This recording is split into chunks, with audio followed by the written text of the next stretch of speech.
P take के अंदर हम कुछ भी स्पेस दे रहे हैं या लाइन ब्रेक दे रहे हैं तो वो लाइन ब्रेक हो रहा है क्या? नहीं हो रहा है।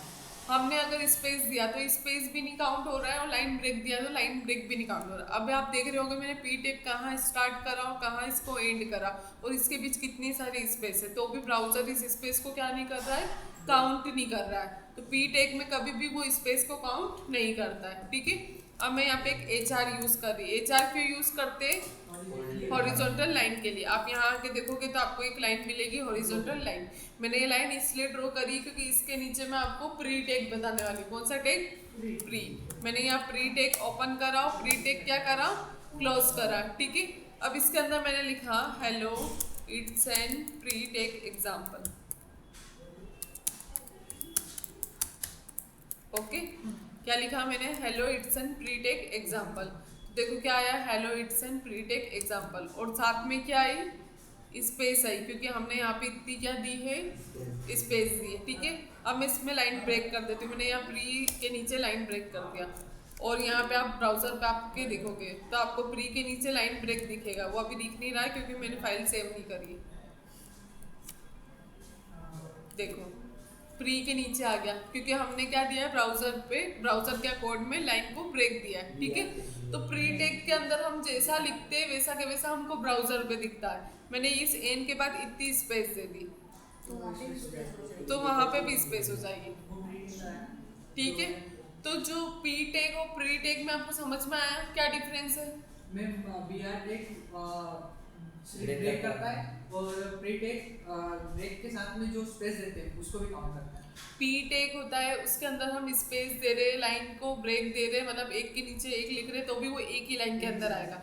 लेकिन प्री टेक में हम जैसा कोड में लिखेंगे वैसा के वैसा हमको ब्राउजर पे दिखेगा। हमने अगर हमारे कंटेंट के अंदर स्पेस ली है तो ब्राउजर पे क्या दिखेगी? स्पेस दिखेगी। अगर हमने हमारे कंटेंट के अंदर लाइन को ब्रेक किया है तो मुझे ब्राउजर पे क्या दिखेगा? लाइन ब्रेक दिखेगी। ठीक है, तो आप कोड में जैसा लिखते हो वैसा आपको ब्राउजर पे दिखता है। किसकी वजह से दिखता है? प्री टेक की वजह से। ठीक है, अब हमारा कल का क्या बचा हुआ है? फॉर्म बचा हुआ है ना? फॉर्म बचा है ना? अब हम उसको कंटिन्यू करें। देखो सबसे पहले हम यहाँ पे फॉर्म टैग ओपन करते हैं, फॉर्म टैग क्या करते हैं? क्लोज करते हैं, क्योंकि अगर हम जब भी फॉर्म बनाएंगे तो हमको ये करना कंपलसरी है।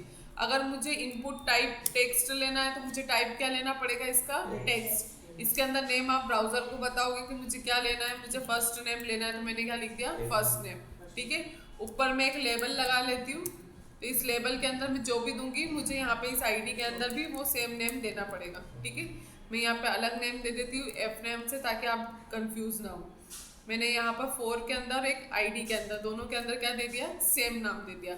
इससे क्या होगा? आप ब्राउजर पे जाओगे और आप यहाँ पर अभी लेबल नहीं आया, मैंने लेबल टेक के अंदर कुछ लिखा ही नहीं, मैं इसके अंदर कुछ लिख देती हूँ। जैसे मैं यहाँ पे लिख दिया यूजर नेम। ठीक है, आप यहाँ पे आओगे ब्राउजर पे तो आपको यहाँ पे क्या दिखेगा? User name. और जैसे ही मैं इस पर क्लिक करूंगी तो हमारा जो इनपुट है वो क्या हो जाएगा? फोकस हो जाएगा। ठीक है, तो ये फोकस करने के लिए हम क्या यूज करते हैं? आईडी का नेम और यहाँ पे 4 का नेम। ठीक है, क्या ये सीख लिया था कल हमने।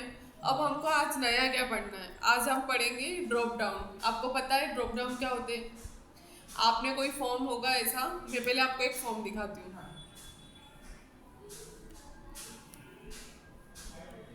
मैंने यहाँ पे एक फॉर्म लिया,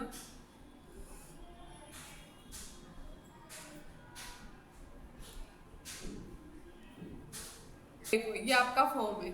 ये अकाउंट मैनेजर जो हम इनपुट टाइप करते हैं, ये इनपुट टाइप टेक्स्ट है। ठीक है, आपको यहाँ पे नीचे एक ऐसा फील्ड दिख रहा है जिसके अंदर ये ड्रॉप डाउन दिख रहा है, नन और मेरा नाम, वापिस से मेरा नाम।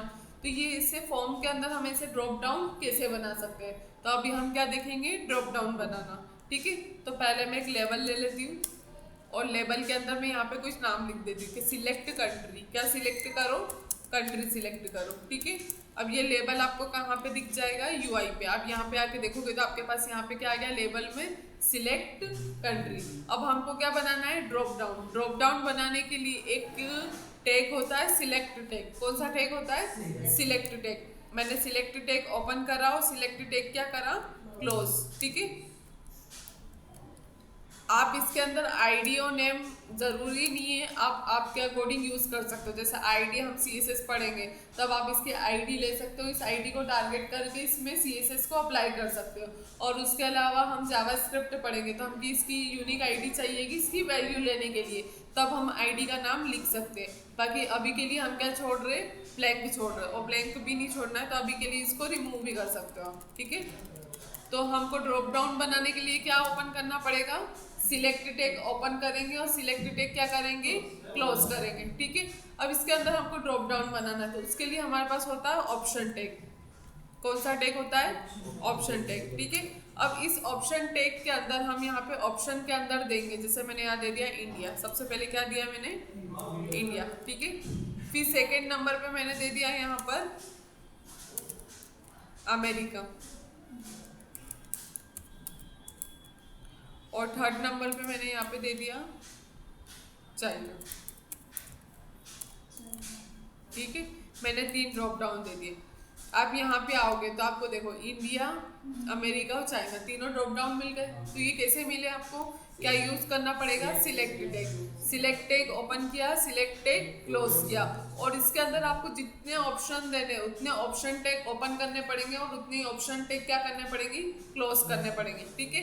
अब इसके अंदर हम एक एट्रीब्यूट यूज कर रहे हैं, वैल्यू। ये क्यों यूज कर रहे हैं, वैल्यू देने के लिए। मतलब आप जब भी इंडिया सिलेक्ट करोगे तो इसके अंदर की जो वैल्यू रहेगी वो जाके बैकएंड में सेव होगी। इसका जो नाम है इंडिया, ये बैकएंड में जाके सेव नहीं होगा, ये आप कुछ भी रख सकते हो।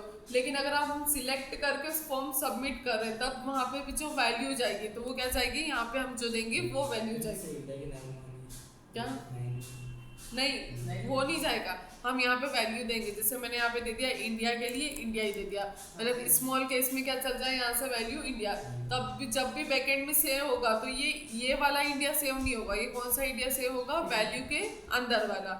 ये हम जावास्क्रिप्ट में जब डॉम पढ़ेंगे तब मैं आपको अच्छे से बताऊंगी, ठीक है। अब जैसे अमेरिका है तो मैंने यहाँ दे दिया अमेरिका, और यहाँ पे चाइना है तो मैंने क्या दे दिया, चाइना।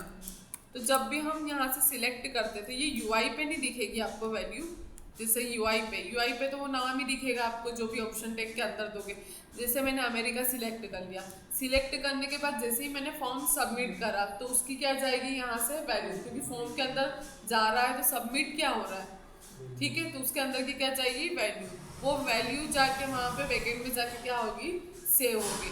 तो हमेशा याद रखना जो हमको वैल्यू देनी है, आप शॉर्टकट भी दे सकते हो। जैसे मैंने यहाँ पर लिखा मध्य प्रदेश, ठीक है।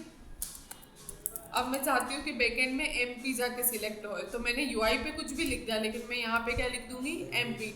तो बैकएंड में सेव क्या होगा, एमपी, ना कि मध्य प्रदेश सेव होगा। क्या सेव होगा, एमपी, क्योंकि हमने वैल्यू में जो दिया है वो वैल्यू वहाँ पे बैकएंड में जाके सेव होगी, ठीक है। तो ये जब हम जावास्क्रिप्ट बैकएंड अच्छे से पढ़ेंगे तब। अभी तो बस आपको यूआई बनाने के लिए इतना ध्यान रखना है, सिलेक्ट ऑप्शन टैग ओपन करोगे, सिलेक्ट टैग क्लोज करोगे, और उसके अंदर हमको जितने ड्रॉप डाउन बनाने उतने हमको क्या लगाने पड़ेंगे, ऑप्शन टैग।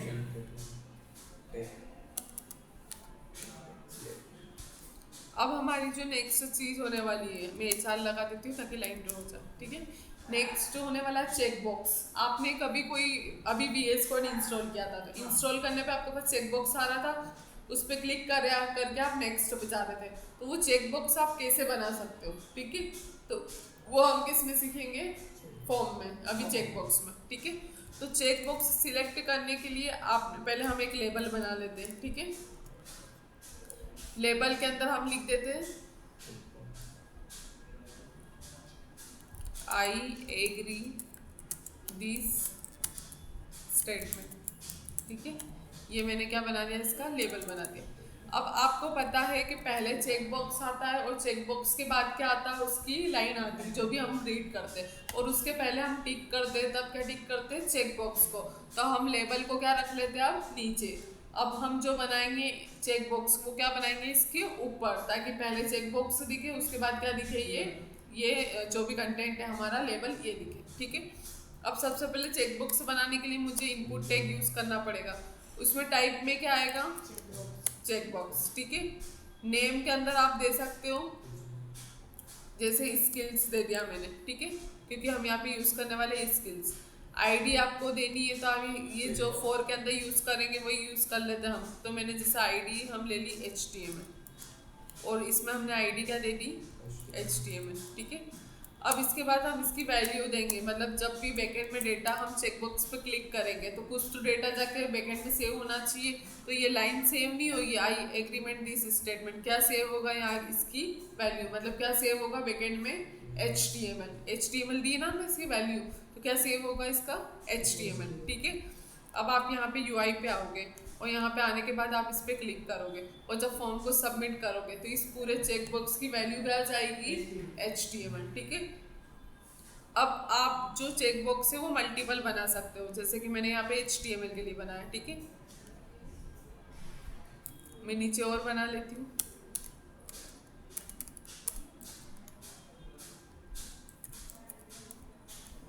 और इस लेबल टेक के बाद एक मैं BR टेक यूज कर लेती हूँ। BR टेक क्यों यूज कर रही हूँ, ताकि लाइन क्या हो जाए हमारी ब्रेक हो जाए, ठीक है। अब मुझे यहाँ पे नेम तो स्किल्स ही होगा क्योंकि मैं स्किल्स ही यूज करने वाली हूँ। मैं HTML वैल्यू की जगह क्या कर देती हूँ CSS। टाइप तो चेकबॉक्स ही होने वाला है क्योंकि हमको चेकबॉक्स क्लिक करना है। इसमें फॉर्म में क्या कर देती हूँ CSS और यहाँ पे क्या आ जाएगा CSS, I agree this CSS, ठीक है। उसके बाद यहाँ पे कर देती हूँ JS का मतलब जावास्क्रिप्ट, ठीक है। यहाँ पे भी ID JS कर दी मैंने, यहाँ पे भी JS कर दिया और स्टेटमेंट में भी लिख देती हूँ जावास्क्रिप्ट।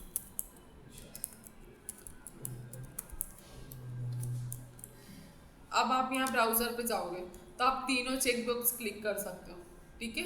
पर तीनों की वैल्यू क्या जाएगी, अलग अलग जाएगी, ठीक है। पहले वाले की वैल्यू क्या जाएगी HTML, दूसरे वाले की वैल्यू क्या जाएगी CSS और थर्ड वाले की वैल्यू क्या जाएगी जावास्क्रिप्ट, ठीक है। तो अगर आपको HTML फॉर्म के अंदर क्या बनाने हैं, चेकबॉक्स बनाने, तो आप बना सकते हो आप चेकबॉक्स, ठीक है। उसके लिए इनपुट टाइप क्या होने वाला है चेकबॉक्स। जैसे हम टाइप अभी तक क्या रख रहे थे, फाइल रख रहे थे, टेक्स्ट रख रहे थे, ईमेल रख रहे थे, पासवर्ड रख रहे थे। ऐसे ही हमको अगर चेकबॉक्स बनाने तो हमको टाइप क्या रखना पड़ेगा चेकबॉक्स, ठीक है। अब हम नेक्स्ट देखते हैं रेडियो। जैसे चेकबॉक्स पे आप क्लिक कर रहे हो ना, वैसे ही आप रेडियो सिलेक्ट करते हैं। आपने ये रेडियो अधिकतर उस फॉर्म में देखे होंगे जहाँ पे मेल और फीमेल और अदर्स सिलेक्ट करने होते हैं, उन तीनों में से एक, ठीक है। तो चेकबॉक्स और रेडियो बटन में ये डिफरेंस है कि चेकबॉक्स हम मल्टीपल सिलेक्ट कर सकते हैं, लेकिन जो रेडियो बॉक्स होते हैं वो सिर्फ कितने सिलेक्ट कर सकते हैं, एक, ठीक है। तो पहले हम उसका लेबल बना लेते हैं। यहाँ पे बनाया मैंने लेबल और इसके अंदर मैंने लिखा मेल, क्या लिखा मेल, ठीक है। फिर इसका मैंने क्या बनाया इनपुट बनाया और इसके अंदर टाइप क्या आएगा रेडियो, क्योंकि हम क्या यूज करने वाले हैं रेडियो, ठीक है। इसके ID हम रख देते हैं यहाँ पे मेल, नेम क्या रख देते हैं इसका मेल, नहीं नेम हम रख देते हैं जेंडर। नेम सबका सेम रहेगा, जैसे कि हम जेंडर यूज करने वाले और उन तीनों में से हमको एक ही चीज सिलेक्ट करवानी, तो हमको नेम सबका क्या रखना पड़ेगा सेम। हमको ब्राउजर को बताना पड़ेगा हम जेंडर सिलेक्ट करवा रहे हैं। फिर उसके बाद यहाँ पे क्या आ जाएगा वैल्यू। आप जो भी यहाँ पे क्लिक करोगे ये वैल्यू कहाँ पे जाएगी आपकी बैकएंड में, तो मैंने यहाँ पे लिख दिया मेल। अब एज इट इज हम किसका ले लेते हैं फीमेल का, ठीक है। मैंने यहाँ लिख दिया फीमेल। उसके बाद यहाँ पे भी क्या लिख दूंगी फीमेल। टाइप रेडियो ही होने वाला है, नेम जेंडर ही होने वाला है, मेल क्या हो जाएगा फीमेल और वैल्यू भी क्या हो जाएगी आपकी फीमेल। और यहाँ पे लगा देती हूँ मैं एक BR, ठीक है। अब आप यहाँ पे ब्राउजर पे जाओगे तो देखो आ रहे दो ऑप्शन, एक मेल और एक फीमेल। इस पे क्लिक करोगे और इस पे क्लिक करोगे तो दोनों में से क्या क्लिक होगा सिर्फ एक, क्योंकि इंसान या तो मेल हो सकता है या फीमेल हो सकता है या अदर्स हो सकता है, तीनों हो सकते हैं क्या नहीं। तो ऐसी कोई आपके पास सिचुएशन आ जाए जिसमें सिर्फ आपको पता है कि एक ही चीज सिलेक्ट हो सकती है, वहां पे आप क्या यूज करोगे रेडियो बटन। और आपको पता है कि बहुत सारी चीजें जैसे आपकी स्किल्स है, आपके पास चूज करने का आ गया कि आपकी स्किल्स सिलेक्ट करो, तो आप वहाँ पे क्या चूज कर सकते हो चेकबॉक्स कि मेरे को HTML भी आती है, मेरे को CSS भी आती है, मेरे को जावास्क्रिप्ट भी आती है, वो सब आप चेकबॉक्स में क्लिक करते जाओगे। लेकिन वहीं अगर हमको ऐसी सिचुएशन हो कि सिर्फ एक चाहिए हमको, जैसे कि आपकी डिग्री, या वो तो एक की होगी ग्रेजुएशन, आपने या तो बीटेक करा हो या बीसीए करा हो या बीएससी करा हो, सब चीज़ तो कर नहीं सकते आप एक ही ग्रेजुएशन में। तो ऐसी सिचुएशन में आपको क्या यूज़ करना है, रेडियो बटन। और जहाँ हमको बहुत सारी चीज़ें सिलेक्ट करवानी, वहाँ पे आप क्या यूज़ करोगे, चेक बॉक्स। ठीक है, अब आपका चेक बॉक्स भी हो गया, रेडियो बटन भी हो गया। नेक्स्ट है हमारा डेट। जैसे आप अगर डेट सिलेक्ट करते हो तो आपके पास पूरा कैलेंडर आ जाता है। तो डेट सिलेक्ट करने के लिए हमको इनपुट टाइप क्या लेना पड़ेगा, डेट। मैंने यहाँ पे एक इनपुट टाइप लिया और इसके अंदर मैंने टाइप क्या रखा, डेट। ठीक है, इसके बाद आप नेम भी दे सकते हो, डेट दे दो इसमें ऊपर। ठीक है, आप यहाँ पर आओगे, क्या कुछ भी लिख सकते हो आप, वो ब्राउजर को बताते हैं बस।